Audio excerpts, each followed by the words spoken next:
my Uncle Reverend Sterling Barkley, First Lady, and everybody in their respective places.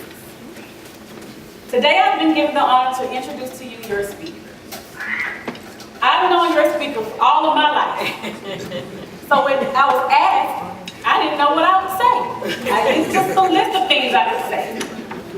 So I said, well, I could stand up here and tell them that he's the son of Diane Theodore Jordan, or that he's the husband of Linda Jordan, or I could even tell you all that he's the father of Jaquel, Precious, and Jasmine. I could say that he's employed with the city of Tallahassee, city of Quincy, or that he's a member of numerous organizations, such as Michael R. Moore, number 764, Prince Hall Masons, M.R. Moore, chapter number 21, Order of the Eastern Star. He's a member of the Fred Douglass chapter 27, Holy Royal Art Mason. Tampa Court number 17, Harris and Jericho. West Florida Council number 2, Royal and Select Masters. He's a St. John Commanders number 12, Order of the Knights Templar. And a member of Ahmed Temple number 37, Ancient Egyptian Arabic Order Nobles of Mystic Shrine. But what would this mean to any of you? Nothing. Because here, it's all about what he does for God. So I'll leave you with this. He's a mighty man, a family man. He's dedicated and hardworking in his faith. You may not always see it, but it's always there. He's a determined fighter. He's gone through many things in his life that has left him with a great testimony. Anybody that knows him knows that he'll do anything you ask whenever you ask. I don't want him to believe because I ask all the time. So without any further ado, I ask you to join me in welcoming a man that I love and adore, my brother and Rashad's uncle, Christopher Jordan.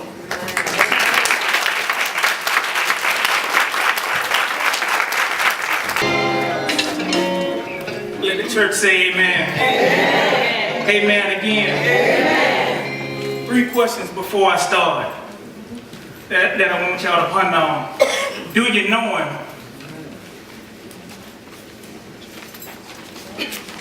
How has he been to you? And isn't he always on time? Yes, sir. Once again, good morning, church. I'd like to thank my sister for that introduction. You know, anytime you ask a sibling to introduce you, and they won't tell you what they're gonna say, you're kind of nervous. So I was up here kind of nervous on what she was gonna say. But thank you, thank you. And before I get started into my speech today, I want to kind of establish a little protocol here. First of all, giving honor to God, who's the head of my life, and allowed me to wake up this morning and be here.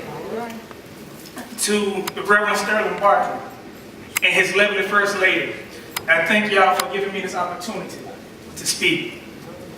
To all the stewards, stewardess, deacons, trustees, and everybody else in their respective places. To the members of the pulpit, I say thank y'all for allowing me to be here today. Amen. To this lovely choir. Amen. Sometimes things don't go right. And y'all will notice that as you grow up. Y'all didn't have a piano player, but y'all pressed on. Amen. And I think y'all sounded better without a piano player. I thank y'all. And as I look out in the congregation, I see a couple of people I want to thank. To one of my Masonic brothers that's here, that's doing the film, and DeAndre Moore, I say thank you, my brother, for being here.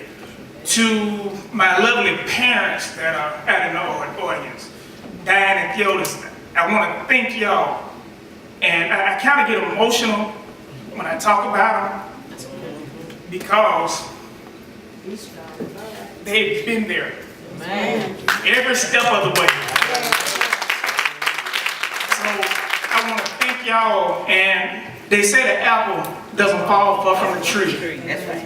And I think I can say I'm a pretty good apple based on them two. So I just hope y'all be as proud of me today as I am of y'all. Once again, to my sister, the best sister a brother could have. I wouldn't trade her for the world. Trust me, I tried when we was little. It didn't work. I say thank you. And to my loving, beautiful wife, Linda, I say thank you. I don't know remember when Reverend Barkley was doing our, when he was meeting with us, and he said, you're going to have a rough road. He said, you're going to have a handful. So I said, thank you for putting up with me this long. And now let me segue for a second. I can't say what I'm doing today is a message because I'm not a pastor, I'm not a reverend, I'm not a minister, I'm not a deacon. I'm just trying to be obedient and do what the Lord tells me to do. That's what I'm trying to do. So let me just give you a little background of why I'm here today. I think it's kind of safe to say that our God is a jealous God. Amen. I think that's safe to say. And me, I think he'll tell you to do so, and he'll kind of sit back and wait. So you can ponder it, take it in. And then if you don't act on it, he'll start dangling things out there in front of you. You know, he'll give you some money and then take it back. And tell you, see, you can have this. And you can have it more abundantly if you do what I tell you to do. But since you don't want to do it, you can't get this. So that's why I'm here today, church. And we're all family here. I'm just gonna be real with you. You know, I sit down at the house and look at the bills and look at everything we want to do and wonder to myself, how am I gonna get this done? Then I get a phone call from anybody. Hey, Chris, hey DJ, get right. Can you DJ this wedding for me? Right. Can you DJ this family reunion? And I'm not talking about 1 or 2 events, I'm talking about 3 or 4. So now I got the money to do what I want to do, plus more. Okay. But guess what? More than enough. An unexpected bill come up.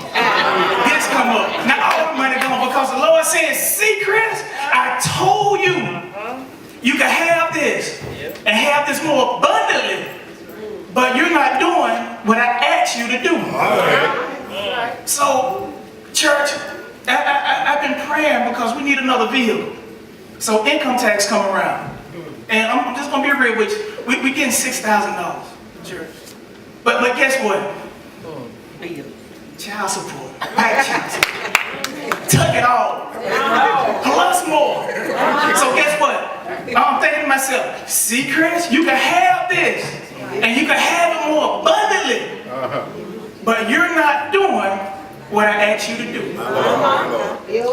So church, that's why I'm here today. I'm just trying to be obedient